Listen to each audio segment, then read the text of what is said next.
Bonsoir. La plus petite augmentation du chômage relevée en Île-de-France pour l'Essonne, 41 980 demandeurs d'emploi tout de même en décembre dernier, une hausse de 1,1%.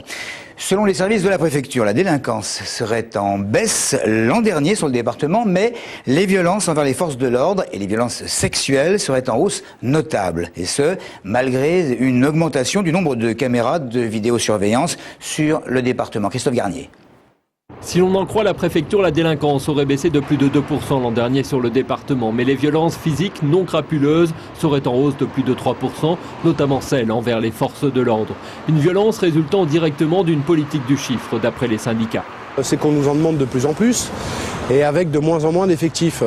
D'année en année, suite à la révision générale des politiques publiques, le nombre d'effectifs de police diminue, mais par contre le nombre d'interventions augmente, elle, fortement. Donc ça crée aussi des problèmes de sécurité vis-à-vis de nos collègues, ça crée des problèmes de stress, le travail est de plus en plus difficile. Côté vidéoprotection, 22 communes supplémentaires et une dizaine de collèges et lycées ont fait une demande de caméras. Mais les syndicats regrettent que ces installations s'accompagnent d'une baisse significative de leurs effectifs. Ils s'appuient pour cela sur une récente étude réalisée à Lyon. Ça coûterait 3 millions d'euros annuels pour la vidéosurveillance, ce qui équivaut à 100 emplois de proximité. Je pense que supprimer des fonctionnaires de police pour mettre de la vidéosurveillance, c'est absurde. Côté police de proximité, les syndicats reconnaissent quelques ratés dans la mise en place du nouveau dispositif à Corbeil-Essonnes, mais ils espèrent malgré tout réussir à renouer avec la population.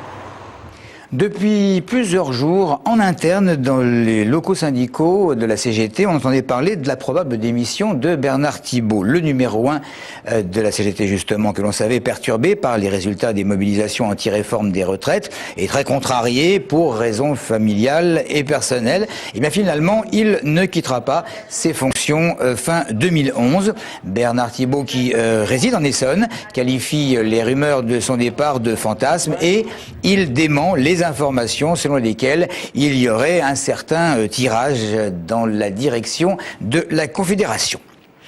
Il sera président l'espace d'une émission. Je veux parler de Manuel Valls ce soir sur Canal Jimmy qui a accepté le concept qui lui était proposé, celui de se retrouver l'espace d'un soir président de la République et interviewé par une Claire Chazal et un David Pujadas pour l'occasion, remplacé par Caroline Roux et Bruce Toussaint. Un exercice de politique fiction auquel s'est prêté le député maire d'Évry, candidat aux primaires socialistes pour la candidature à la présidentielle de 2012, comme vous ne l'ignorez pas. C'est peut-être quelque chose qui va faire jurisprudence. Une grand-mère va pouvoir accueillir le bébé de sa fille que cette dernière avait abandonné, qui était donc une pupille de l'État. C'est la fin de l'accouchement sous X, clame-t-on, dans certains milieux. Et des parlementaires préconisent de modifier la loi. Alors, pour ou contre la fin de l'accouchement sous X, réponse essonnienne. J'ai rien contre, moi, personnellement. Je suis contre. Chacun a sa liberté, il peut faire ce qui lui plaît et c'est comme ça. C'est bien que les bébés nés sous X, s'ils le souhaitent, connaissent leurs parents. Non, je suis plutôt contre. Contre. Parce que j'aimerais, si j'étais né sous X, j'aimerais savoir mes parents, quoi. Ça m'est égal, chacun fait ce qu'il veut. Pour l'enfant, c'est embêtant, mais après, il y a le droit de la mère de garder l'anonymat. Donc effectivement, c'est très difficile. Dans certains cas, je pense que c'est bien. Vaut mieux un enfant qui naît sous X et qui est adopté par une famille qui pourra l'assumer et qui lui donnera beaucoup d'amour, plutôt que de le laisser dans une famille où qui sera peut-être moins heureux que s'il avait été adopté. Contre l'accouchement sous X, oui. Si quelqu'un veut récupérer l'enfant et de la famille, je trouve ça normal. Je trouve que vraiment c'est quelque chose qui ne devrait pas exister, ça. On ne peut pas répondre à la place des gens qui sont concernés. Est-ce qu'il vaut mieux avoir un orphelinat ou des parents qui n'ont strictement rien à faire de vous et donc passer sa vie tout seul je ne vois pas vraiment la différence. Depuis le 5 janvier jusqu'au 12 février prochain, l'opération Pièce jaune est en route. Le but de cette 22e édition, comme toutes les autres, financer bien sûr des projets pour améliorer les conditions de vie à l'hôpital pour les enfants et les adolescents. Depuis la création de la Fondation Hôpitaux de Paris, Hôpitaux de France, à l'origine de cette action, près de 6700 projets ont été réalisés. Et hier soir, Bernadette Chirac, présidente de cette fondation, était à Draveil, accompagnée de Georges Tron, pour parler de l'opération en question. Claire Colombel était également sur place. Les premiers centimes ont commencé à remplir ces tirelires le 5 janvier pour l'opération Pièce jaune 2011. Pour l'occasion, le Lions Club de Draveil organisait une soirée conférence avec comme invité d'honneur Bernadette Chirac, présidente de la fondation Hôpitaux de Paris, Hôpitaux de France depuis 1989. Cette ancienne première dame de France est confiante pour la récolte de cette année. J'ai bon espoir que l'opération Pièce jaune 2011 soit nettement plus favorable parce que j'ai senti dans la population un peu partout, dans mes voyages en province, en région, j'ai senti un enthousiasme renouvelé et une nouvelle attente des actions de la Fondation. Lors de cette soirée, le Lions Club a fait un don de 3 000 € à la Fondation, un petit coup de pouce pour améliorer la qualité de vie des enfants et des adolescents hospitalisés. Georges Tron, maire de Draveil, a également remis un chèque de 1 000 €. Pour lui, cette cause est importante. Sur Draveil, et depuis des années, la situation de l'enfant ou de l'adolescent en très grande difficulté ou en très grande souffrance est quelque chose qui nous touche beaucoup.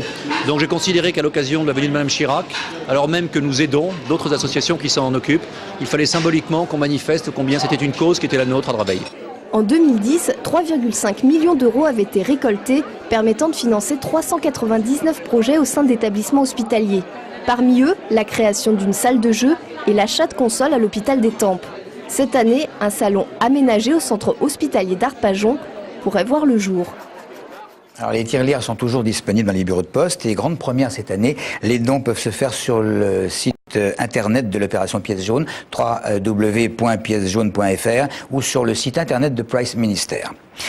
Les vœux officiels de Téléson à présent, c'était en milieu de journée au Centre culturel Paul Bayard de Massy. De nombreuses personnalités du département avaient répondu présent à l'invitation de Jérôme Guedj, entre autres, que ce soit du monde politique ou du monde économique, présidents d'associations et en tout cas des amis de notre chaîne nous ont fait le plaisir de répondre au présent.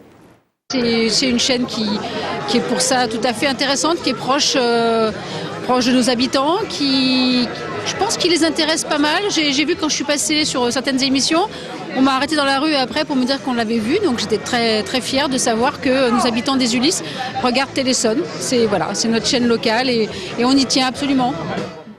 Alors, il n'est pas venu au vœu de Téléson, non pas parce qu'il se méfiait des petits fours, mais parce qu'il avait répondu présent à l'invitation d'Evry de venir faire un petit tour dans les cuisines du restaurant scolaire des Pyramides, restaurant qui accueille environ 450 élèves des 3 écoles primaires du quartier.